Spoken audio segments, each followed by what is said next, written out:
Dos cookies de terceiros. A coisa vem falando já há bastante tempo, mas estava todo mundo aguardando o Google, né? Que é o grande é, detentor do mercado, né? E agora o Google implementou. E aí? E aí, Bruno, como que fica com isso para o marketing digital, para as empresas, para a questão de dados, para a questão de otimização de ação?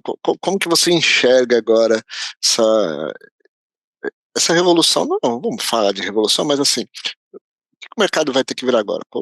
As empresas estavam preparadas? Bom, antes, né, da gente tentar fazer qualquer tipo de previsão ou assumir, né, que as empresas estão ou não preparadas, eu queria fazer um resgate aqui do que são os cookies, né, para uma introdução muito breve, mas quem começou com o mundo da internet de escada sabia que valorizava muito os cookies, né, porque, enfim, ele tinha uma limitação, né, de banda. E para você navegar os sites, às vezes você tinha que começar do zero numa navegação e simplesmente, a partir da tecnologia dos cookies, que nada mais é do que um arquivo de texto que o site coloca no computador do usuário, no device, né, depois no celular do usuário, gravando algumas informações daquele fluxo de navegação, essa navegação passava a ser um pouco mais rápida, né? Então, imagina que a gente entra num site e lá você tem as suas preferências, você quer o seu idioma em português, você quer ser o fundo azul e você gosta de uma ou outra configuração. Imagina você ter que entrar e marcar todas essas opções novamente, né? Então, lá 20, 30 anos atrás, os cookies vieram com esse objetivo, né? O que acontece é que depois isso foi ganhando muita escala, né? Você tem o advento da banda larga, a mídia com a maior capilaridade da história da humanidade, a mídia móvel, né? Chegando aí em grande escala, de fato, e esses sites começaram a gravar muitas informações, além dessas configurações iniciais dos usuários. Então, hoje, os cookies são arquivos, chegam a ser arquivos, embora de texto, chegam a ser mais pesados mesmo, porque eles começam a arquivar rastros de navegação, o que a pessoa fez em outro site, né, cookie de terceiro. Você tem informações que a marca não precisa utilizar sendo gravada ali, né? Então, você começou a ter uma utilização além daquela necessidade inicial, né? E depois, você teve todo um comércio em volta desses cookies, um verdadeiro camelódromo digital, onde empresas, né, sistemas de publicidade, vendiam e comercializavam informações captadas em sites de terceiros, e a pessoa mais importante aí dessa equação, que é o dono daquela informação, ela nem sabia, né? Então, esse movimento de fim de cookies, né, ele vem também pegando duas questões aí que acontecem meio que agora nos últimos 3, 4 anos. É uma questão regulatória, né, de lei de proteção de dados e outras leis na Europa, Estados Unidos, que preza, né, por essa questão da privacidade de dados pessoais, e, por outro lado, uma questão técnica, onde as big techs, e aí o Google, que representa hoje mais de 75% da navegação no Brasil, ele assume que ele não vai simplesmente mais processar dados de terceiros, né? Então, esse choque regulatório e técnico, ele traz, né, as marcas e traz as pessoas para esse ponto de inflexão no mercado que a gente está hoje em relação aos dados pessoais. E você colocou vários pontos aí, né? Que envolve, de fato, a, a consciência da pessoa. Olhando a história lá, a gente usava os cookies eram para otimizar a navegação, depois começou de fato o uso comercial, verdadeiros leilões, né, para se utilizar, disputa, enfim, com o intuito de impactar as pessoas. E basicamente ah, o grande objetivo era ativar as marcas, elas calcaram muitas as suas estratégias nisso, né? E o que é uma pena, porque muitas empresas falando de ser data-driven, de uso de dados, mas sempre falando de dados que não eram delas. Elas se usufruíam de dados, mas elas não possuíam dados, elas de fato não conheciam.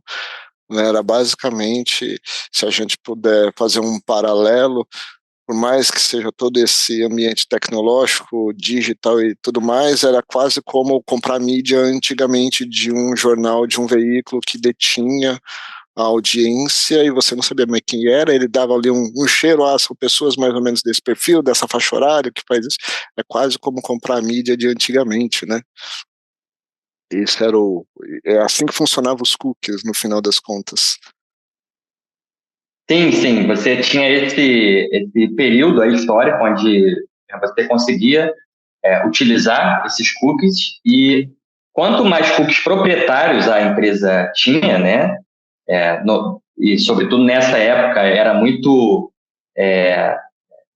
restrito aos veículos de comunicação mesmo, né, mais informações ela tinha, essa informação tinha valor, quem sabia processar esses cookies proprietários acabava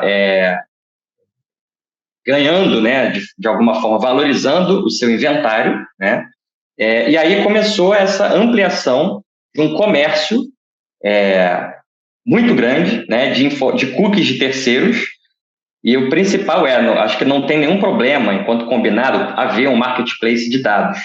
Só que quando o usuário não sabe disso, aí é que reside o problema. Enquanto combinado, né? Só que enquanto ninguém queria combinar, exatamente. porque se for para combinar, o cliente e o usuário não ia querer, né? Exatamente, porque assim, o veículo, ele ganhava porque ele veiculava anúncios, né, mais contextualizados, a taxa de cliques crescia, ele ganhava mais dinheiro com isso. O anunciante também ganhava porque ele conseguia veicular a sua marca, o seu produto, para usuários que tinham ali uma intenção de compra, né? Então ele conseguia também ter uma conversão maior. Os dois estavam ganhando. O intermediário também, as DSPs, as redes de publicidade, porque ele conseguia faturar ali uma porcentagem daquela transação.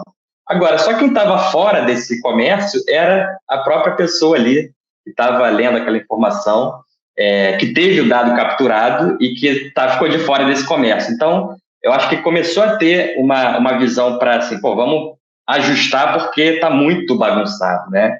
E aí tiveram essas duas questões inéditas na história do marketing, que é uma questão regulatória forte, em defesa, né, da privacidade de dados, e essa questão das big techs que falou assim, nossa, eu tenho que estimular as empresas a gerar os seus próprios dados, né?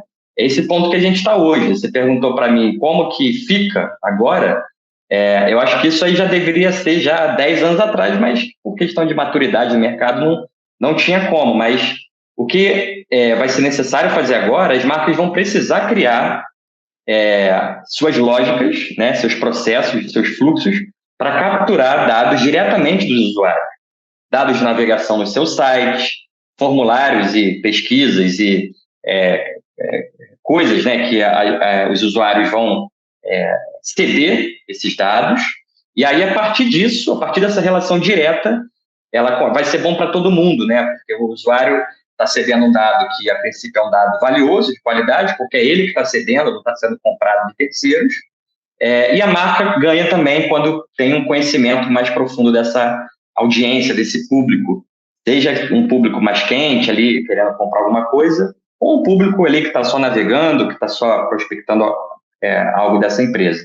Então, eu vejo como esse cenário uma evolução necessária na forma de você da empresa capturar dados pessoais, né? Eu acho que é um momento fantástico para profissionais de marketing, né, para profissionais de dados, para o mercado como um todo, que vai ter uma relação de mais transparência, né, com as pessoas, com o seu público. Consequentemente, né, o retorno tende a ser maior também. Então, eu estou muito animado para os próximos passos dessa nossa indústria.